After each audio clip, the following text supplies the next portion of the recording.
누군가로부터 무한 신뢰를 받는다는 것은 너무나 기분 좋고 정말 행복한 일입니다. 그렇죠? 그거는 굉장히 사람이 살맛나게 해주는 그거죠. 그래서 주변에 나를 전폭적으로 이렇게 믿어주고 지지해주는 사람이 있다는 것만큼 살아가는데 좀 이것만큼 힘되는 게 없습니다. 돈보다도 더 힘되는 것은 나를 믿고 따르고 또 적극적으로 긍정적으로 봐주는 사람이 있는 거. 이게 어려울 때 그런 한 사람쯤은 있어야 된다고 저는 믿습니다. 여러분들에게 그런 사람들이 있기를 주의 이름으로 축원합니다. 그런데 그 반대의 경우를 만난 사람이 있습니다. 오늘 본문의 욥입니다.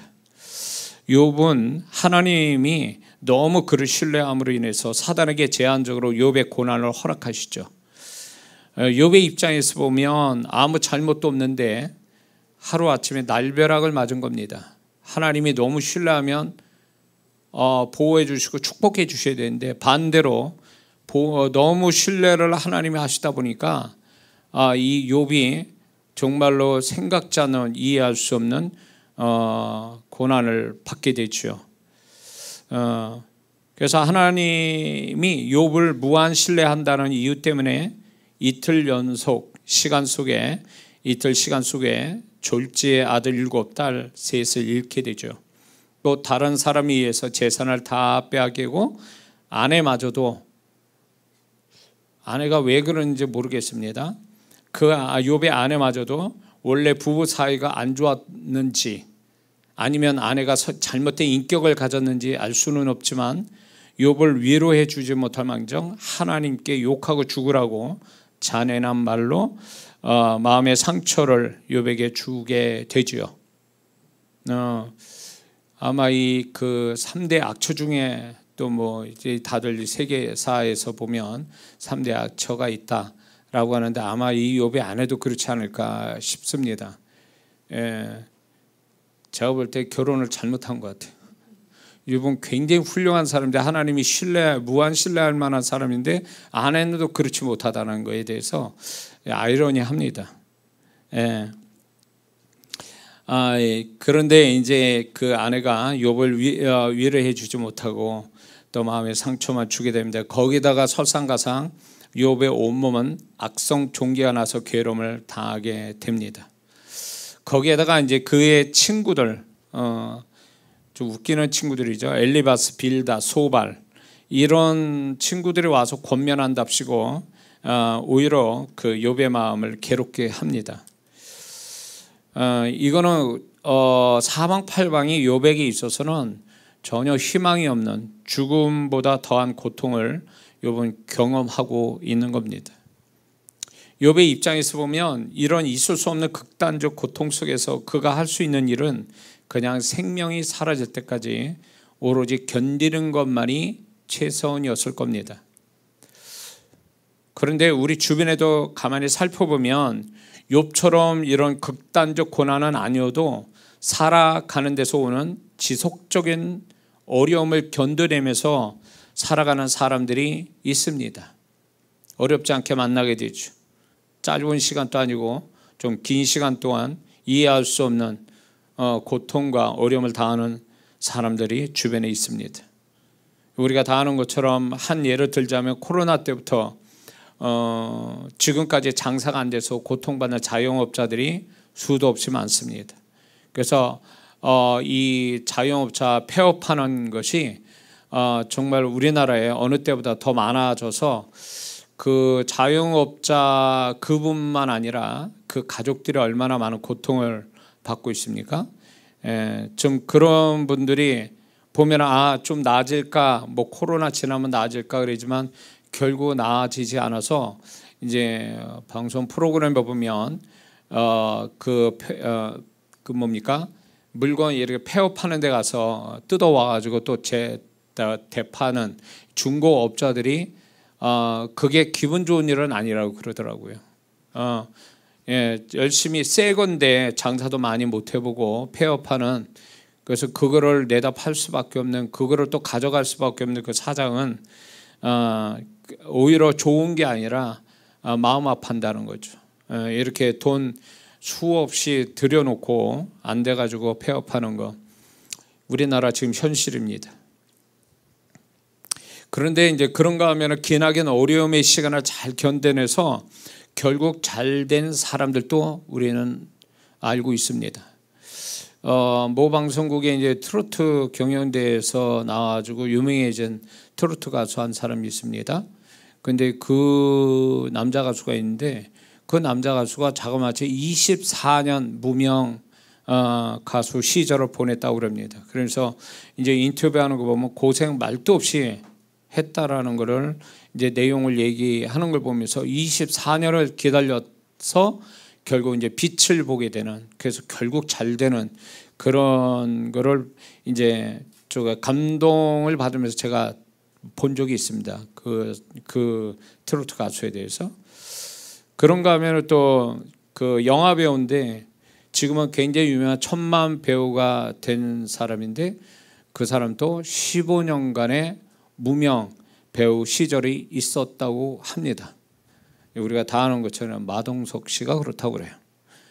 그래서 엄청난 그 지나간 시간에 15년을 견디면서 얼마나 많은 트로트 가수도 그렇고 이 배우도 그렇고 얼마나 그 짧지 않은 시간 속에 얼마나 고민이 많았겠습니까? 이제 제가 이제 인터뷰로 자주 이제 이렇게 프로그램을 듣습니다. 왜냐하면 그 사람이 진솔한 인생 이야기니까. 그러고 보면 이렇게 어려운 가운데서 잘된 분들이 지난 날에 그 고민과 갈등의 시간들을 얘기해요.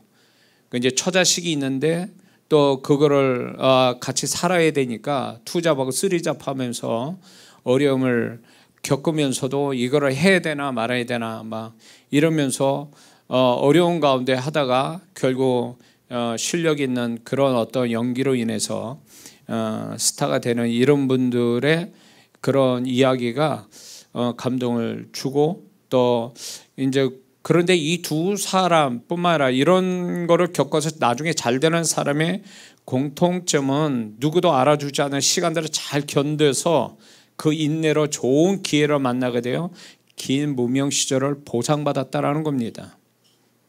그래서 결국은 쓰러지지 않고 결국 그 시간들을 잘 견뎠기 때문에 결국 좋은 기회로 만나서 잘 되는 이런 사람들의 이야기가 비단 이 사람들만의 이야기는 아닐 거라고 봅니다. 세상은 애쓰고 힘쓰는 자에게, 세상 사람들 그런 얘기예요. 애쓰고 힘쓰는 자한테 좋은 기회는 언제는 온다, 이렇게 얘기하는데 그거는 성경 안에서 얘기하는 겁니다. 성경 안에서도 하나님은 결국 최선을 다하는 자에게, 최선을 다하되 견디는 자에게는 반드시 그거를 이렇게 전화위복하게 하는 어떤 찬스를 반드시 주신다는 겁니다. 낮은 데 있었으면 높은 데 가고 없었으면 있게 하고 안 되면 잘 되는 쪽으로 한 번쯤은 하나님은 기회를 주신다는 거죠. 근데 이거는 또 다른 얘기인데, 격투기 시합에서 이길 수 있는 확률이 높은 선수가 누구냐면은 상대방을 잘 때리는 선수가 아니라 맷집이 있어서 상대방이 무수히 때리는 것을 잘 견뎌내는 선수라고 합니다. 이 선수가 결국은 이기는 선수가 된다고 말합니다. 저도 이제 그런 부분을 이제 제가 이제 그거를 이제 보게 되는데, 보면은 실력이 있고 잘 때립니다. 예, 잘 때리는데 한 방에 그냥 막 이렇게 쓰러지는 선수들도 보거든요. 그러니까 잘하다가 한 방에 맞아서 그냥 쓰러져 버려요. 그래가지고 넉다운돼서 KO 패하는 선수도 있는가 하면 무수히 맞는데도 견뎌내다가 한 방에 그냥 상대방을 쓰러뜨리는 사람도 보게 되거든요.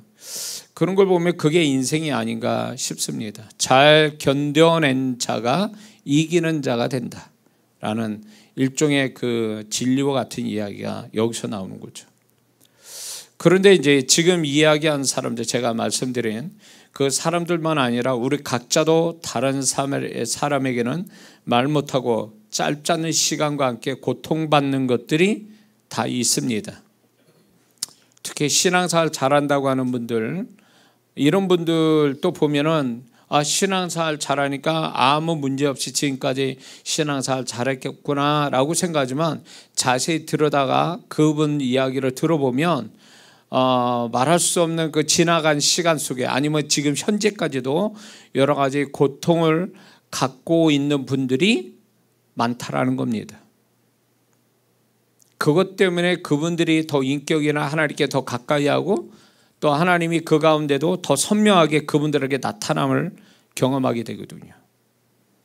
그래서 어떤 면에서 보면 이런 어떤 고난이 우리에게 여러모로 고통을 주지만, 그 고통과 비례해서 하나님께서 그 고통받는 자들을 버리시지 않고 무시하지 않고 그 성도와 함께 모든 걸 함께 해주시고 도와주시고 또 위로해주고 힘주시는 그 하나님이 비례해서 어떤 사람보다 더 선명하게 나타나신다는 거죠. 그래서 고난을 겪어서 그 고난 속에 하나님과 더불어 이 고난을 견디고 이겨내는 사람은 결국 하나님에 대한 신앙이 확고하다는 거죠. 그래서 고난이 고통으로만 끝나는 게 아니라, 그 고난이 결국 그 사람에게는 하나님의 존재를 더 얻게 되는, 하나님의 존재를 더 가까이에서 경험하는 어떤 축복을 받게 된다는 거죠. 욥도 그런 거거든요.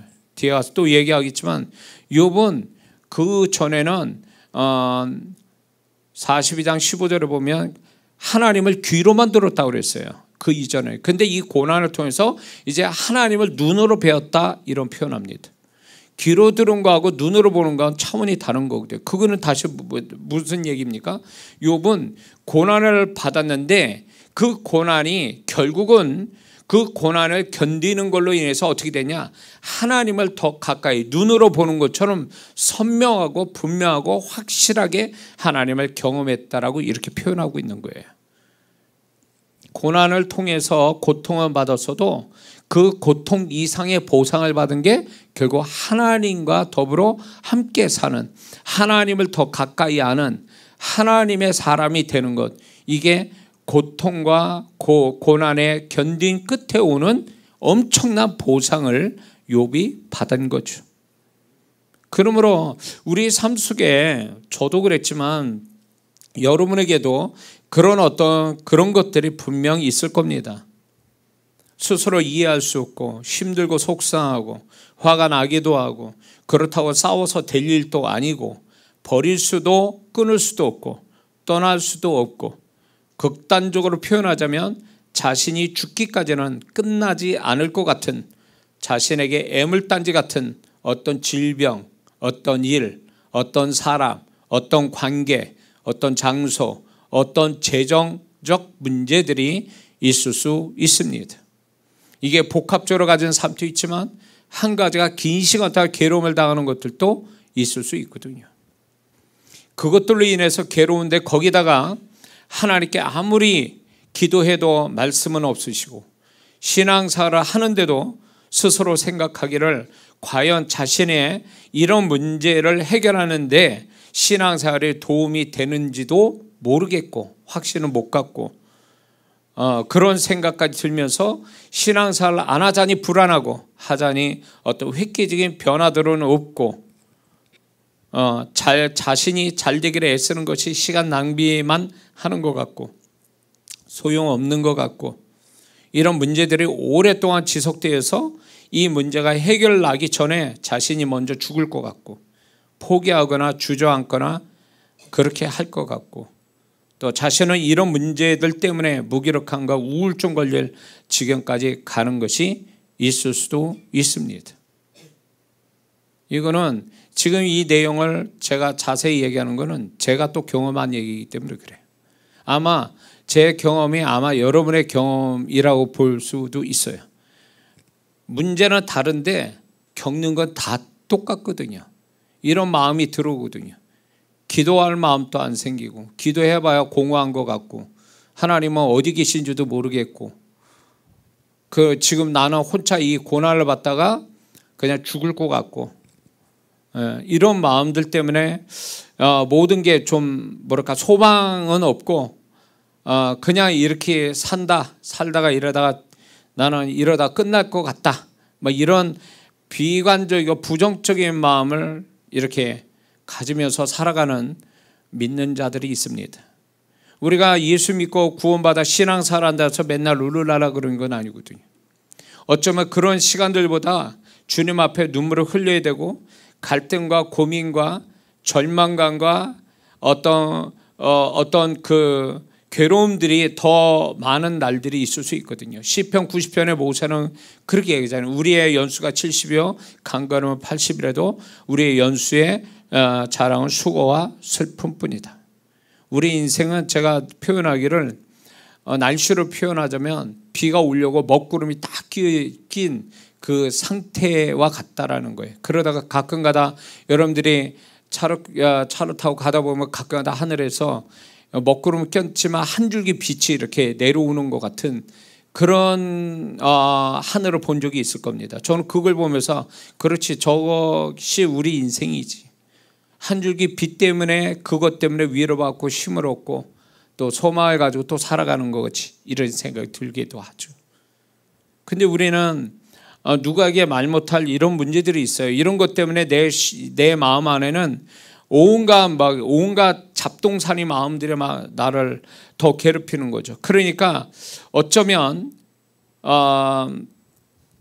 그 일을 만난 그 문제보다도 그 문제를 당하고 있는 내 마음 때문에 더 힘든 것일 수도 있어요. 그 문제도 힘들지만 나를 더 힘들게 하는 건 그거를 상대하고 있는, 그거를 못 이기는, 그래서 나오는 내 부정적 마음이 더 나를 자신을 힘들게 하는 경우가 있습니다. 근데 이건 분명한 것은 뭐냐면 이런 느낌은 사실이 아니고 진실도 아니라는 것입니다.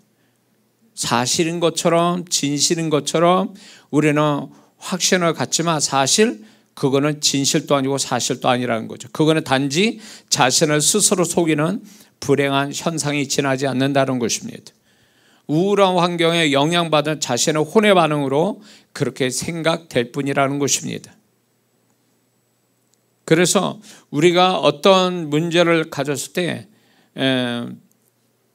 저도 목회를 하면서 이제 끝났다, 더 이상 뭐 내가 할 수 있는 건 아무것도 없다, 그게 목회 10년 지난 다음에 그 마음이 왔거든요. 그러니까 이제 더 살 소망도 없고 하나님이 거룩한 일을 하는데 내가 한계가 여기까지구나, 더 이상 진행될 것도 없고 시간 낭비, 시간만 죽이는 어떤 그런 삶을 사는 것처럼 느껴질 때가 있었거든요. 그런데 분명한 것은 하나님이 거기서 제 인생을 이거는 이런 얘기하기에 참 그런 건데,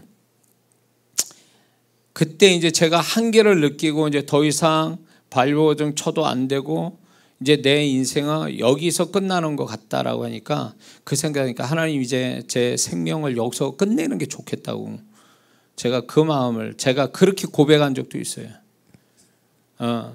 더 이상 하나님이 나를 목회자로 불러서 여기까지가 내가 하나님께 보여드릴 최선이고 여기까지인가 보다라고 생각돼서 내가 미리 하나님께 그렇게 말씀한 적도 있거든요. 말씀을 드린 적이 있어요. 그래서 근데 이제 그런 기도를 그분이 봐주셨다면 지금 내 모습은 없는 거죠. 그런데 하나님이 제가 이런 마음을 갖는 것을 알고 계시면서 꼭 뭐가 같냐면 내가 네 그런 고백하는 걸 내가 듣고 싶었다, 그런 것 같았어요.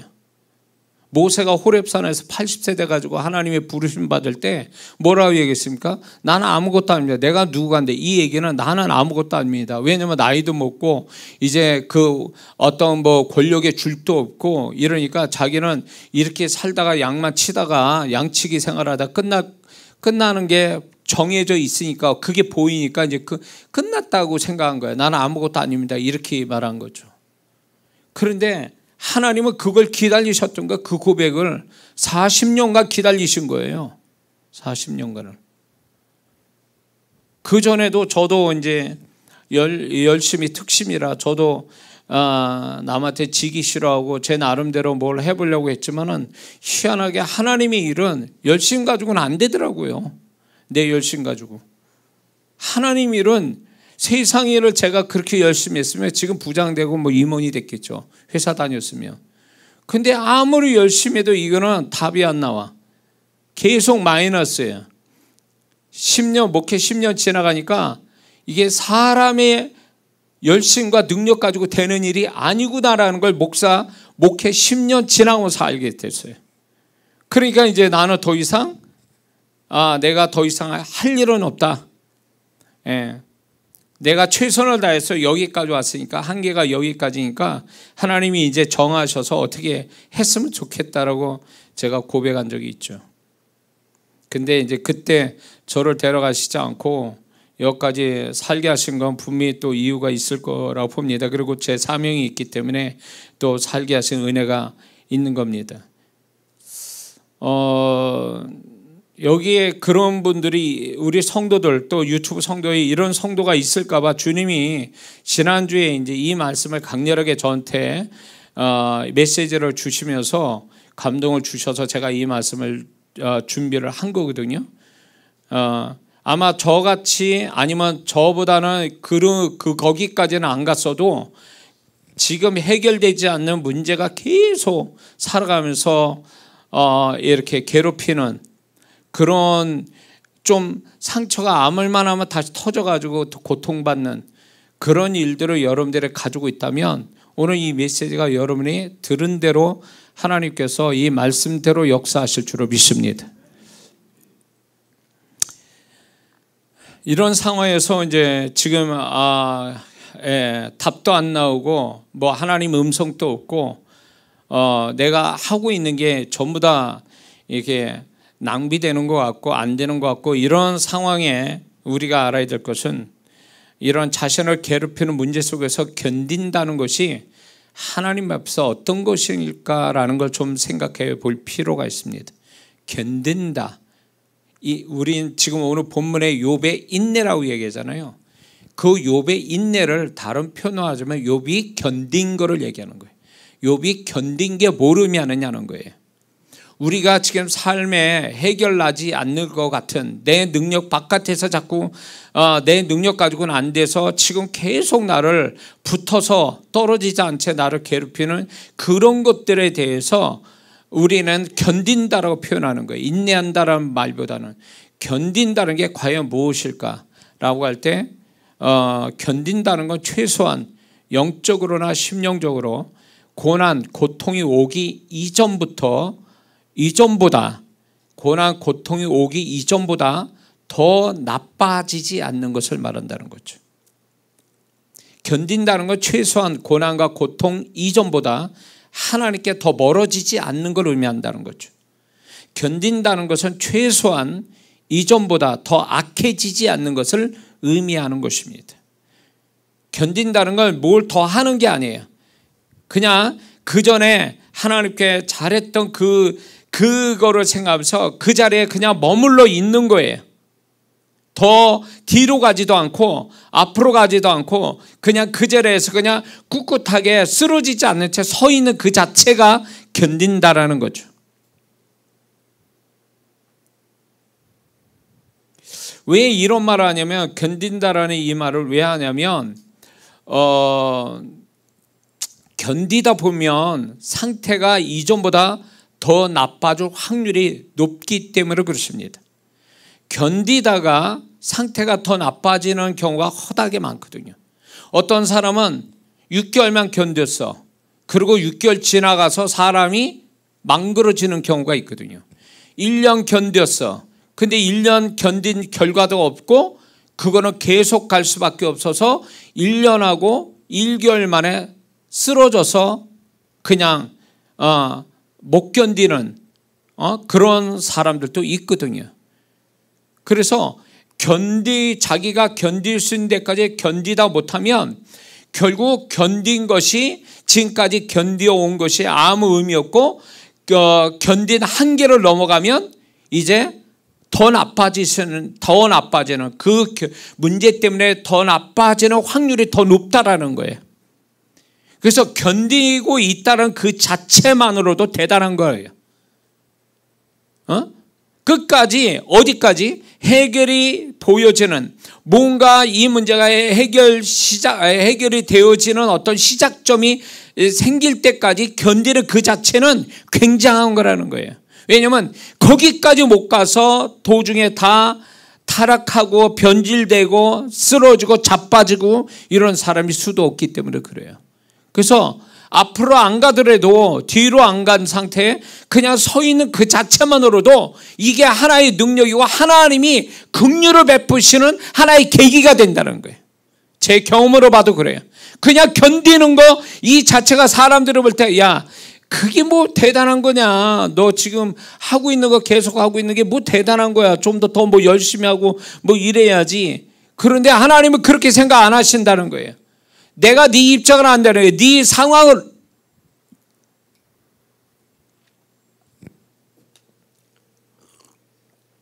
상황을 안다는 거예요. 상황을 안다는 거예요. 그러니까 기다려라. 견디면서 기다리라는 거예요. 응? 하나님이 이게 네가 더 앞으로 가려고 하지도 말라는 거예요. 네가 지금까지 해왔던 이 고난과 고통이 오기 전에 있었던 그 모습만이라도 네가 그냥 그 자리에 서 있기만 해도 내가 은혜를 베푼다는 거예요. 은혜를 베푼다. 내가 너를 도울 수 있다는 거예요. 근데 견디지 못하면 쓰러지거나 뒤로 자빠지면 그때는 하나님의 은혜는 없어져요. 견디는 자에게 은혜와 하나님의 소망스러운 하나님의 손길이 나타나거든요.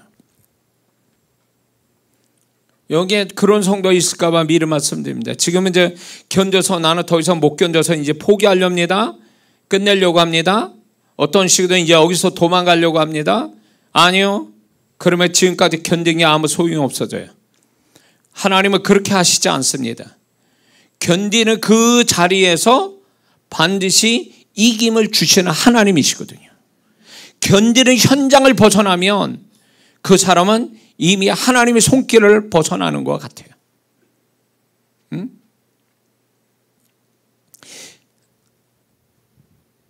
야, 이거 감동한다. 그렇기 때문에 여러분들이 작든 크든 어떤 시간을 두고 나를 괴롭히는 그런 것에 대해서 답도 안 나오는 것을 버릴 수도 없고 끊을 수도 없고 떠날 수도 없는 그런 거라면 그냥 견디는 것이 그게 하나님의 뜻이에요. 어떤 사람은 그냥 펄쩍펄쩍 뭐 진짜 편하게 막 뛰어다니면서 그냥 아무 상관없는 것처럼 이렇게 한다면 이 사람은 하나님의 은혜 받긴 틀린 거예요.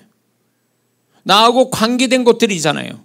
나하고 관계된 것들인데 내가 내 이기적인 목적으로 나 하나 살자고 거기를 펄쩍 튀어나와서 다른 데로 가서 나 마음 편하게 있는다 그러면 순간으로 마음 편해도 그 사람은 이미 하나님의 그거를 해결하시고 영광 받으시고자 하는 계획은 끊어지는 거예요. 박살나는 거예요. 그러면 아무것도 아닌 거예요. 여기가 나를 괴롭혀서 그 문제는 문제대로 계속 남아서 있을 거고 이 여기에 관련된 모든 것들은 하나님이 이 견디는 이 사람에서 하나님이 여기도 붙들고 있을 텐데 이 사람 펄쩍 뛰어서 다른 데 가버리면 이 문제는 하나를 붙들기로부터 떠나갑니다. 그리고 이 사람이 거기에서 펄쩍 뛰어가지고 지 혼자 편하다 그러면 거기에 있은 마음은 편하거나 육신은 편할지라도 하나님의 은혜의 손길은 끝난 거예요. 아무것도 못 얻습니다. 차라리 견디면서 고통받으면서 견디고 슬퍼하며 견디고 절망하면서 견디고 괴로워하면서 견디는 게 차라리 낫다라는 거예요. 왜냐하면 그렇게 하는 그거를 모르실 리가 없어요. 하나님이 욥의 그 고통을 모르신 하나님이 아니시잖아요. 욥의 결말을 너희들이 안다 그랬어요. 욥의 결말까지는 가야 된다라는 거예요. 우리의 고난이 결말이 어떻게 오는지를 끝까지 가야 되는데 결말이 오기 전에 튀어가 버리든가 결말이 오기 전에 나자빠지거나 결말이 오기 전에 손을 떼어버리면 하나님의 은혜도 사랑 손길도 다 끝나버리는 거예요. 오늘 이 설교를 왜 하는지 잘 들으셔야 돼요.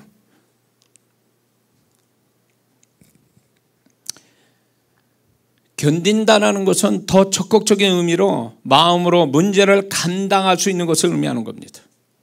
마음으로 문제를 감당하는 거예요. 이게 적극적인 의미에서 견디는 거예요. 그냥 지금 상태에서 그냥 얘들이 수동적인 이 문제의 부딪힘에 대해서 수동적으로 견디는 거, 이건 소극적인 의미고, 적극적인 의미에서는 그 문제를 내 마음에서 감당하는 거예요. 그래, 내가 몸으로, 내 마음으로는 내가 그걸 다 감당할 수 있어 라는 그 마음을 가졌다면 이 사람이 적극적인 의미에서 견디고 있는 겁니다.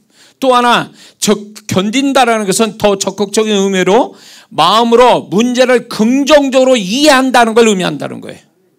마음으로 문제를 긍정적으로 이해한다는 거예요. 이게 마음은 잔뜩 지옥 같은 마음으로 수동적으로 오는 고난과 고통을 견디는 것도 견디는 거예요. 그걸 하나님이 불쌍히 여기신단 말이에요. 그걸 죄악으로 보지 않고 불쌍히 여겨주신다는 거예요. 누구나 그 상황이 되면 그렇게 할 수 있으니까. 그런데 하나님의 바람은 좀 더 적극적으로 견뎌줬으면 좋겠다라는 거예요. 그게 뭐냐면 그 문제에 대해서 마음으로 긍정적으로 수용하는 자세, 마음으로 긍정적으로 이해하는 자세를 가질 때 이게 적극적인 의미에서 하나님이 바라는 견디는 모습이라는 거죠. 하나님이 이걸 원하는 거예요. 저도 제가 제 상황을 가졌을 때 정말로 진짜 저도 성격이 약간 부정적인 성향을 가지고 있었던 사람이죠. 그러니까 못 견디는 거예요. 견디긴 견뎌도 마음은 지옥에, 매일 지옥에. 근데 이게 정말로 하나님의 바라는 나의 태도는 아니었다라는 거죠. 그래서 하나님의 나중에는 이게 시간이 길게 가다 보니까 하나님의 나중에는 이제 이거를 견뎌낼 수 있는 어떤 마음을 고치시는 은혜를 제가 나중에 받게 된 거예요. 네가 그걸 그렇게 부정적으로만 보지 마라. 그게 너에게는 지금은 막대이고 회초리일 줄 몰라도 그게 너한테 나중에는 너에게 축복이 될 거야. 그러면서 내 마음에 너를 그것을 지금은 부정적으로 보여도 그걸 긍정적으로 해석하는 그 마음을 가져라. 그분의 메시지예요.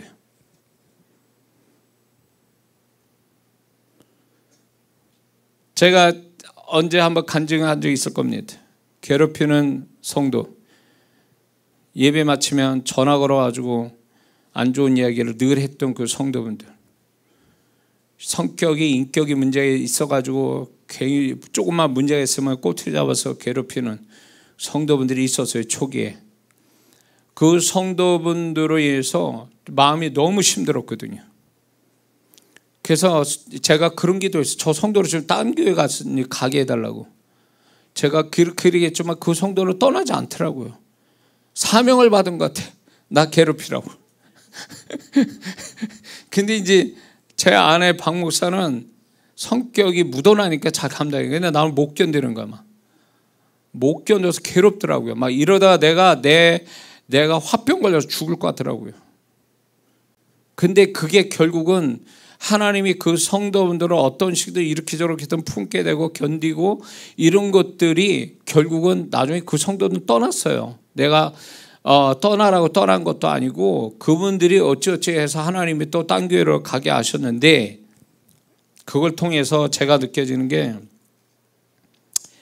저 성도가 나를 가르쳤구나. 저 성도가 나를 회초리로 나를 내가 뭐가 문제인지를 알게 해줬다라는 거예요. 제가 목사인데 목사답지 않으니까 저 성도를 통해서 목사답게, 행위가 아니라 그 마음까지도 목사답게 만들어 주려고 저 성도가 회초리를 오랫동안 들고 나를 괴롭혔던 거죠. 그래서 그거를 주님이 가르친 이후에 모든 나에게 괴로움을 줬던 그 모든 것들을 긍정적으로 이해하려고 하는 것이 하나님의 뜻이고, 그렇게 해야만이 이게 합력하여 선을 이루어 주신다. 로마서 8장 28절에 합력하여 선을 이루어 주신다는 게 무엇인지를 깨닫게 된 거죠. 내가 잔뜩 지옥 같은 마음으로 이렇게 갖고 있는 상태에서 견뎌서 해결하면 그게 합력하여 복이 될까요? 나한테 선으로 돌아올까요? 그렇지 않다라는 거예요. 내가 그런 것들을 내가 긍정적으로 수용되어져서 견딜 때 그런 마음으로 견뎌야 그 견딘 끝에서 하나님이 나에게 그 합력하여 선을 이루시는 복을 주시는 그때를 만나게 된다는 거죠. 그런 의미예요. 그러므로 믿는 자들이 견디는 상황에서 확신을 가져야 할 것이 무엇일까요? 하나님의 욥을 통해서 알려주십니다. 첫 번째는 욥이 그런 경우가 아니듯 결코 자신이 하나님께 잘못이 많아서 대가를 받는 것만은 아니라는 것입니다. 그래서 많은 성도분들이 왜 내 주변에 이 고집병 같은 문제가 나를 왜 괴롭히냐 할 때 이제 회개를 많이들 합니다. 그런데 그게 회개만 해야 될 문제가 아니라는 거예요. 왜냐하면 그 성도가 욥같이 잘못되어서 욥이 잘못돼서 그런 일 경험했습니까? 아니거든요. 우리가 잘못이 아닌 문제들로 인하여 우리는 고통받을 수 있거든요. 근데 그걸 나의 죄로만 여겨져서 자꾸 회개한다 그러면 그거는 방향이 잘못됐다는 얘기입니다. 하나님이 결코 그렇게 그 사람을 그런 식으로 해서 이렇게 근데 이렇죠. 회개를 했는데 해결이 안 났어. 그러면 회개의 문제가 아니라는 거예요. 회개의 문제가 아니라는 거예요. 나중에 얘기했지만 사무엘 24장에 다윗이 이스라엘 백성의 군사력을 조사하는 불신앙 때문에 애매한 3일 동안 7만 명이라는 이스라엘 백성이 죽어나가잖아요. 그래서 마지막 3일째 예루살렘에 7호 천사가 갈 때에도 이제 그렇게 될 때 하나님 멈추라 그러잖아요. 그리고 다윗이 자기 잘못을 알고 하나님께 제사를 드리잖아요.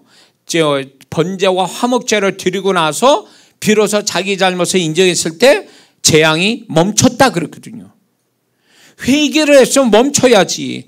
회개했는데도 멈추지 않고 계속된다면 그거는 회개의 문제가 아닐 수 있다는 얘기예요. 그러니까 너무 죄책감을 가져서 안 된다는 거죠.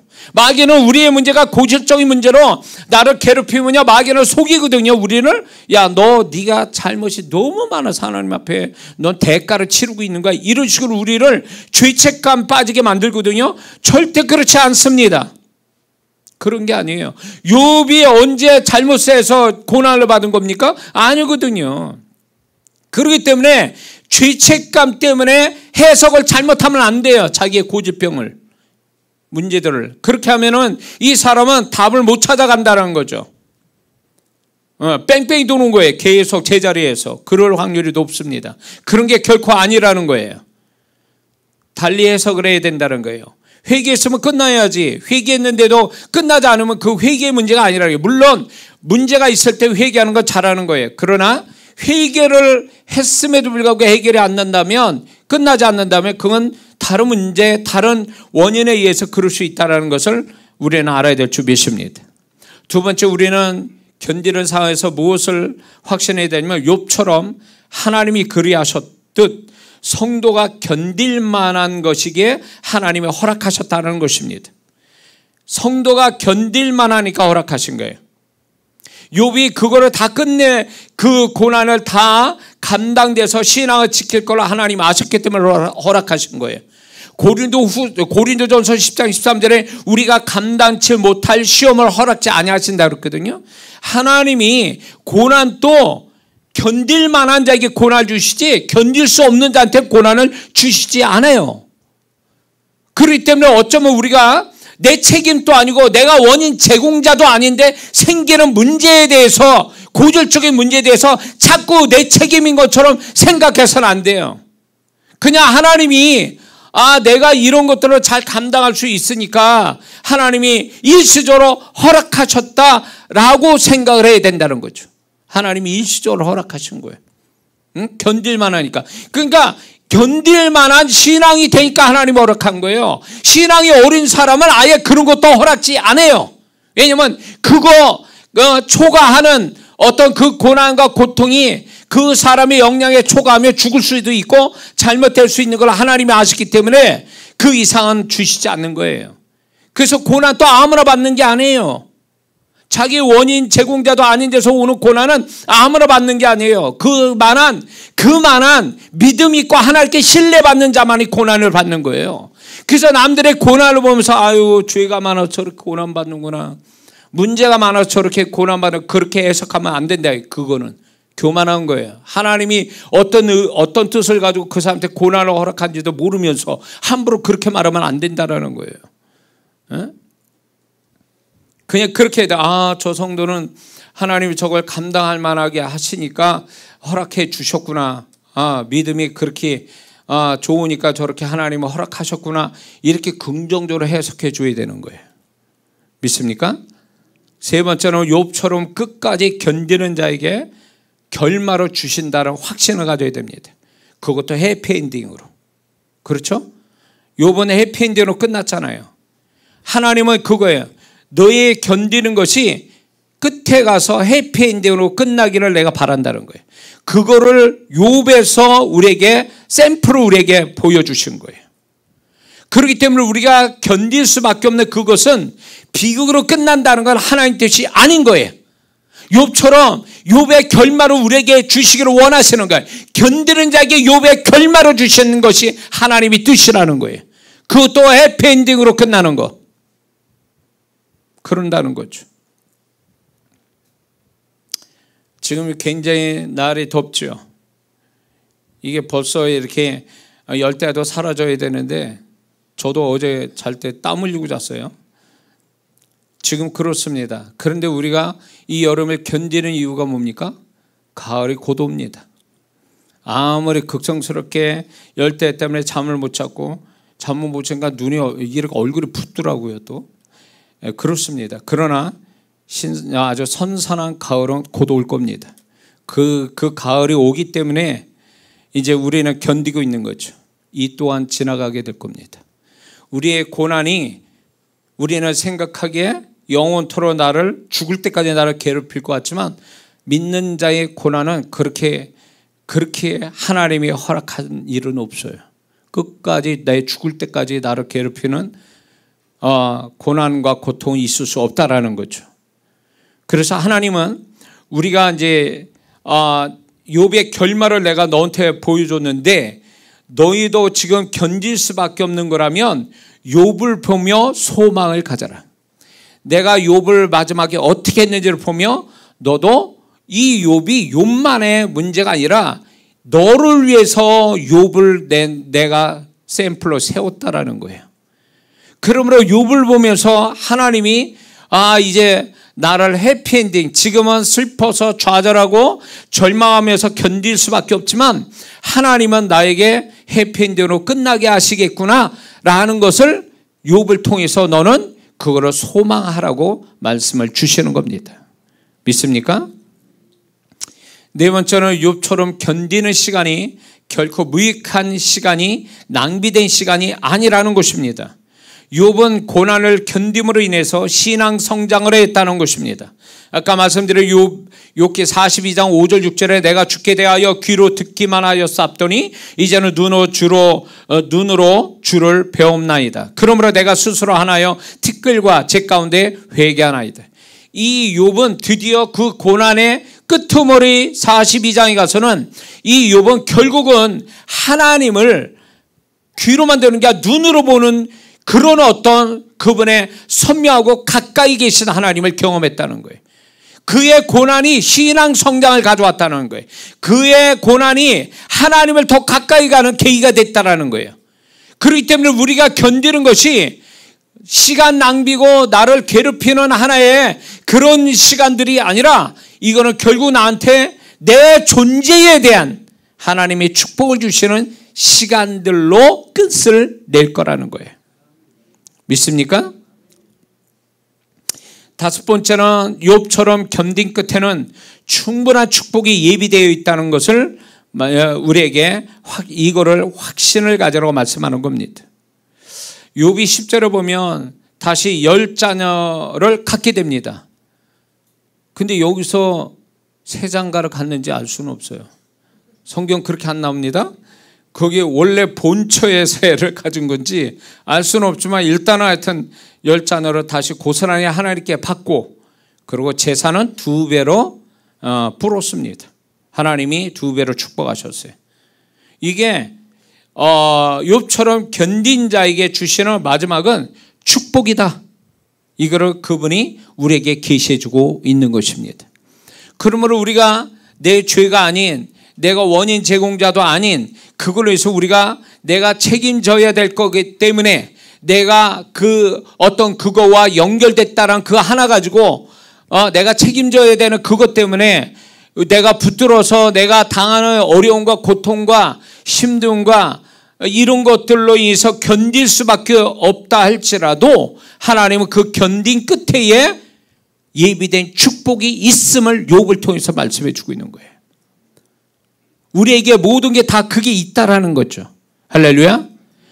이걸 크게 생각한다면 우리가 신앙생활 잘하는 이 세상에서 세상 사람 조롱받으면서 예수 믿기 때문에 손해보고 이러면서 신앙생활하면서 견디는 끝이 뭡니까? 천국이에요. 그분 앞에 상 받는 거잖아요. 크게 생각하면, 길게 생각하면. 그처럼 우리가 지금 이 땅에 사는 동안에 내가 책임질 수밖에 없어서 내가 그 문제를 끌어안고 견디는 그것을 하나님이 모르실 리가 없다는 얘기죠. 욥은 견디는 그 하나 가지고 복을 받은 자들이잖아요.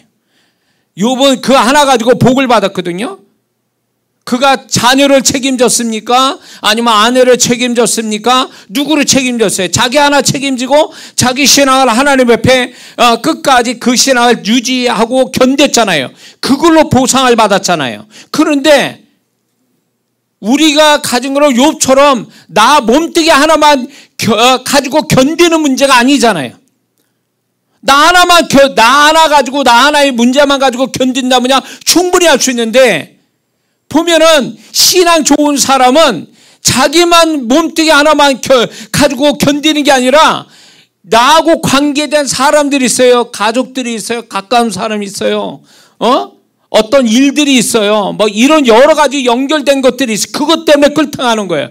이런 걸 아예 그냥 신경 끊어버리고 다른 데 훌쩍 넘어가 버리면 다 끝난 문제인데 내가 책임이 있기 때문에 끌어안고 내가 이거를 붙들고 늘어지고 있는 이 견디는 고통에 대해서 하나님이 그냥 모르시겠냐는 거예요. 결국은 그분이 욥도 이 정도로 자기 하나 신앙 자기 존재 하나 잘 지키고 견딘 것도 이만한 상을 주시는데 나하고 상관없는 자들을 다 끌어안고 나하고 또 관계된 일들이나 사람이나 이런 걸 끌어안고 내가 견디는데 하나님이 상이 없다면 이거는 우리 하나님이 아니신 거죠. 더 욕보다 상이 더 크면 커야지 적지는 않을 거라는 거죠. 믿습니까? 우리 하나님은 공평하신 하나님이세요. 내가 고통을 받으면 기쁨의 날을 반드시 주십니다. 낮아져 있으면 높은 데에 있게 하세요. 없었으면 풍성한 데로 가게 하신 분이에요.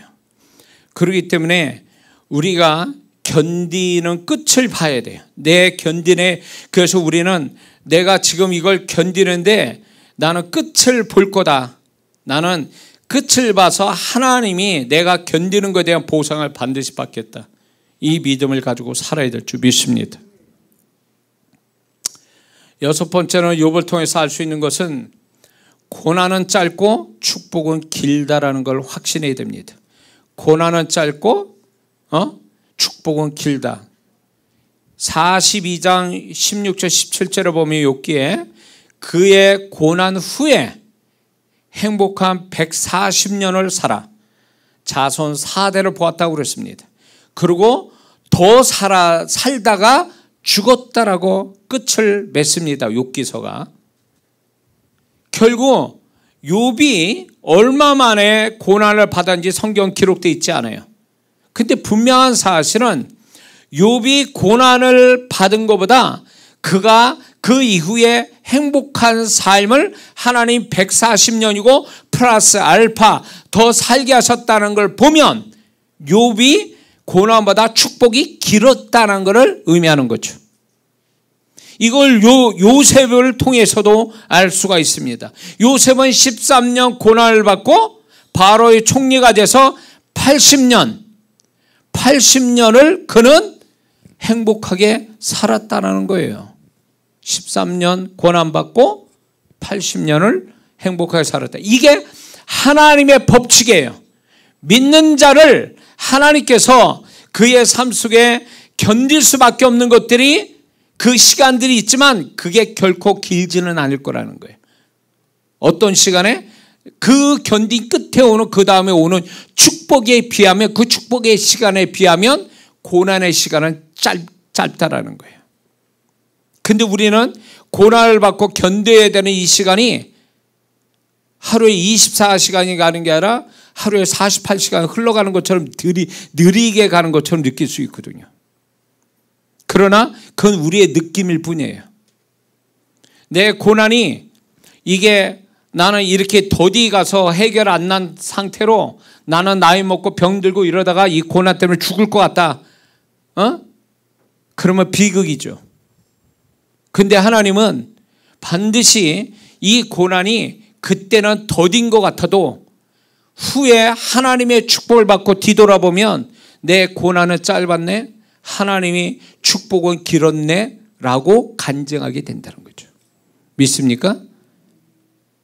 그렇기 때문에 여러분들이 지금 고난을 받는 것에 대해서 착각하지 말아야 될 게, 느낌을 너무 믿어버릴 때가 있어요.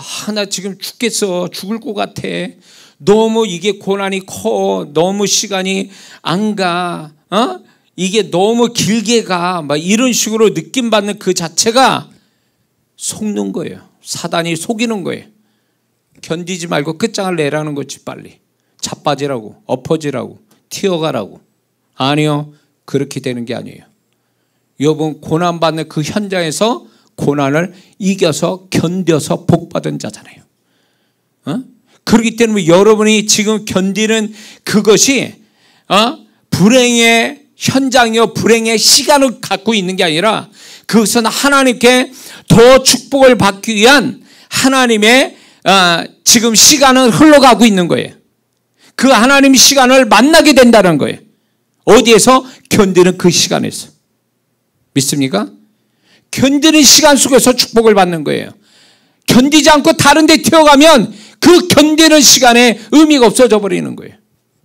견디는 데서 축복이 오지, 나 편하자고 딴 데 튀어가지고 내가 편하게, 마음 편하게 있는 그곳이 그게 승리하는 거 아니고 그건 축복도 아니에요. 견디면서 결말을 못 본다면, 결말을 못 보고 딴 데 간다면 견디는 게 아무 소용이 없는 거예요.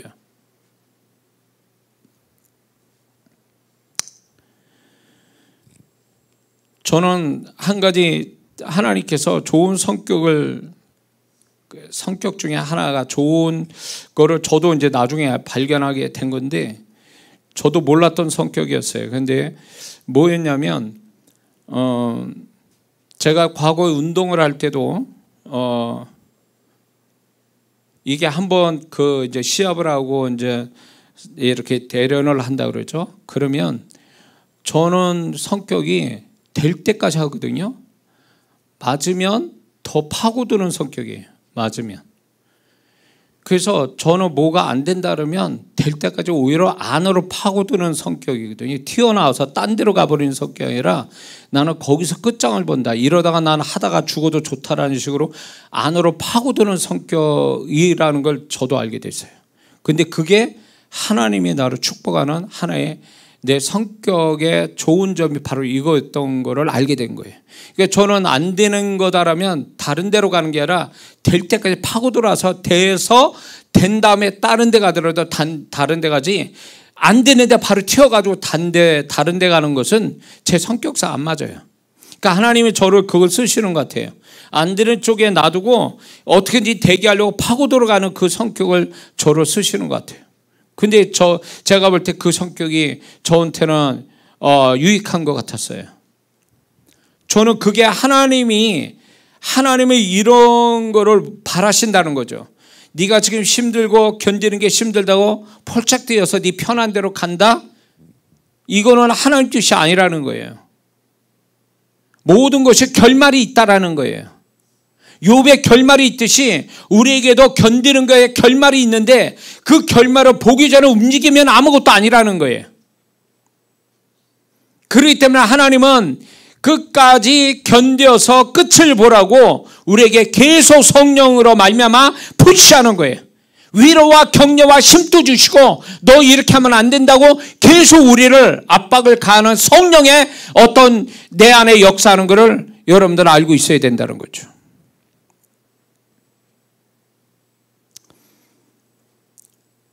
자, 이제 마지막 결론을 내려고 합니다. 지금 어떻게 할 수 없고 견뎌야만 하는 상황이 있다면 하나님 앞에서 어떤 태도를 가져야 될까요? 우리가 이거를 얘기하기 전에 먼저 우리가 알아야 될 건 무조건 자기 의지로 참고 견디는 것을 의미하는 것은 아닙니다. 왜냐하면 우리의 의지는 한계가 있기 때문에 나중에 중간에 포기할 수도 있습니다.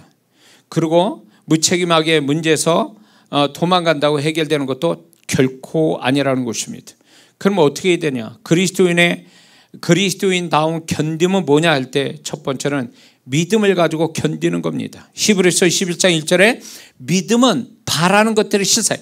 믿음의 본질 속에 뭐냐? 바라는 게 있다라는 거예요. 그러므로 우리가 견딜 때 절망하면서 견디는 게 아니라 소망을 가지고 견디는 거예요. 바라보는 거예요.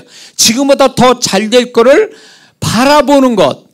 이 바라보는 소망이라고 표현할 수 있어요.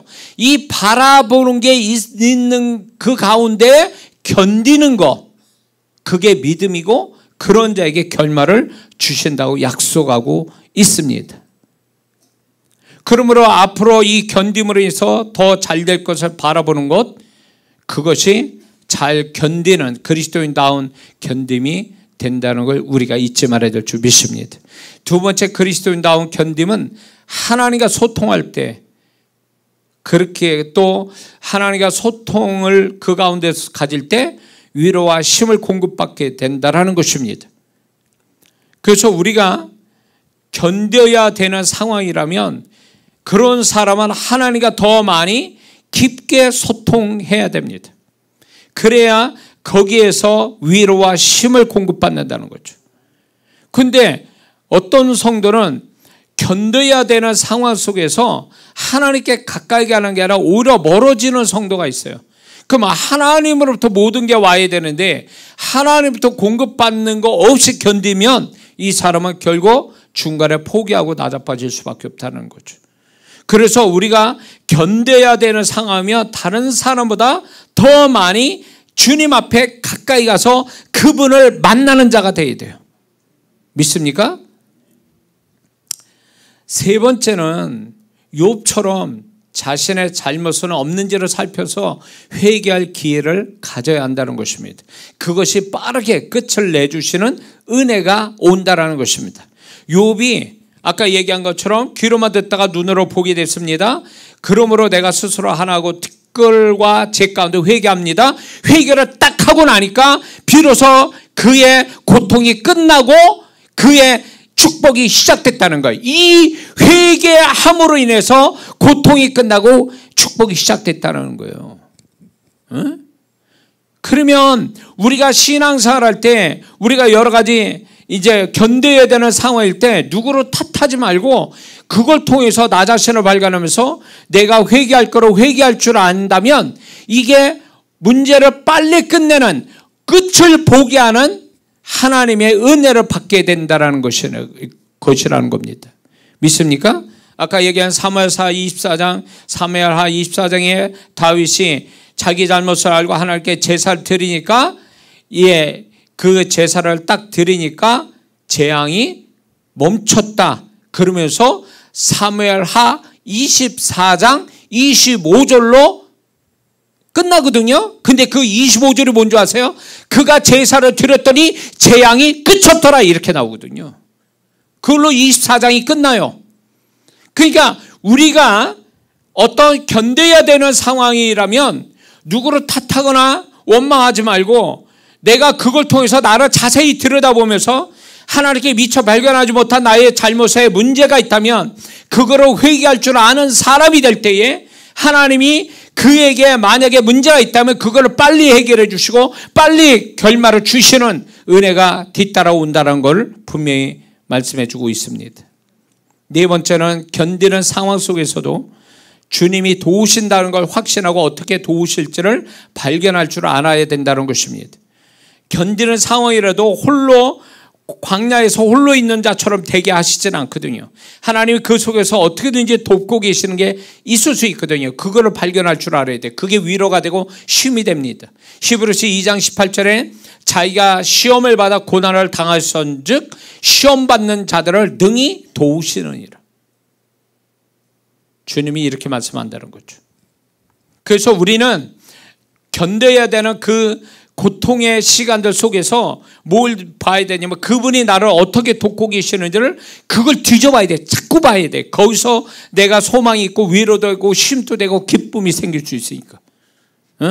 맨날 울고 불안해하고 절망하는 그런 마음 가지고 살지 말고 그 속에서도 하나님이 나를 위로하고 쉼 주시고 내가 너와 함께 있어, 내가 너를 그래도 이것저것 챙기고 있어, 이런 걸 발견하는 성도가 돼야 된다는 거예요. 믿습니까? 다섯 번째는 고난을 당할 때 절대로 신앙 수준이 내려가게 해서는 안 된다는 것입니다. 욥은 고난을 통해 신앙이 더 좋아졌습니다. 그것이 축복의 끝을 가져오게 됐습니다. 만약 그 욥이 고난당할 때 신앙 수준이 떨어졌다면, 신앙을 도중에 포기했다면 그는 이런 결말을 보지 못했을 겁니다. 그래서 우리가 여기서 한 가지 알아야 될 것은 왜 많은 그리스도인들의 고난 속에서 좋은 결말을 얻지 못합니까? 그것은 신앙 수준이 떨어져서 하나님이 도우시지 않기 때문에 그렇습니다. 신앙 수준이 떨어졌다는 거예요. 자, 고난 속에 견뎌야 되는 그 시간 속에 신앙 수준이 떨어지면 뭐가 기다리는 줄 아세요? 귀신이 기다려요. 잘 됐다 너.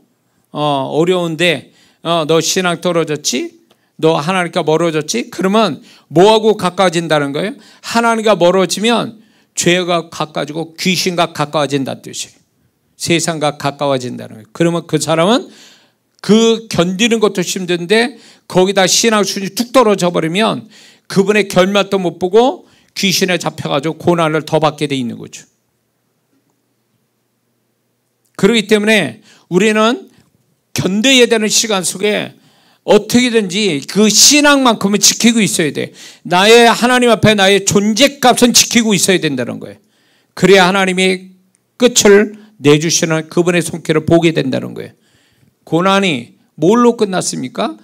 욥의 그 자신의 노력으로 끝났습니까? 아니요, 하나님이 끝을 냈잖아요. 그러므로 여러분들이 가지고 있는 이 견뎌야 되는 것들이 여러분의 노력 가지고 끝났습니까? 아니요, 하나님이 보실 때 됐어, 이 정도면 네 견디는 거 내가 이 정도면 맥시멈이야, 네가 잘 견뎌서, 그러면 그냥 순간적으로 바뀌는 거예요. 이게 욥의 고난의 끝이, 이게 어떤 진행 사항이 이게 뭐 절차가 몇 년 동안 있었습니까? 아니요, 한순간에 이루어졌어요. 뒤집어지는 게. 그게 하나님이 그렇게 하신다는 우리의 삶에. 내가 불가항력적인, 내가 어떻게 할 수 없는, 그래서 견딜 수밖에 없는 것들이 견디는 것만이 나의 최선인데 그 하나님이 잘 견뎠다라고 할 때는 하나님이 뒤집는다는 거예요. 내가 뒤집는 게 아니라 그분이 뒤집어 놓으신다는 거예요. 그걸 믿어야 돼요. 믿습니까? 그리고 마지막에 자신이 끝내는 승리자가 될 것을 선언해야 됩니다. 욥을 통해서 나도 끝내는 이길 거야. 그래서 나는 하나님 앞에 내가 이 간증이 되고 많은 하나님께 영광을 돌릴 거야. 그런 믿음의 고백이 있어야 될 줄 믿습니다. 하나님 앞에 언제 끝납니까? 그러면서 부정적인 불신앙의 말을 할 게 아니라 믿음으로 그냥 선포하는 그 믿음의 고백을 할 줄 아는 성도가 되어야 될 줄 믿습니다. 결론을 냅니다. 하나님은 욥의 이 극단적 고난에 결국에는 해피엔딩을 주셨습니다. 이것은 욥의 결말이 아니라 지금 고통을 겪는 자에게 주시는 약속인 줄 믿습니다. 어떠한 고질병 같은 고난도 고통도 견딜 만한 것은 견딜 만하게 하나님이 도우시고 하나님의 은혜로 결국 해피엔딩이 기다리고 있기 때문에 그렇습니다. 그러므로 고통을 견딜 때 그것은 또 하나의 능력이 되고 결국 축복을 만나게 하는 징검다리가 될 줄 믿습니다. 기도합니다.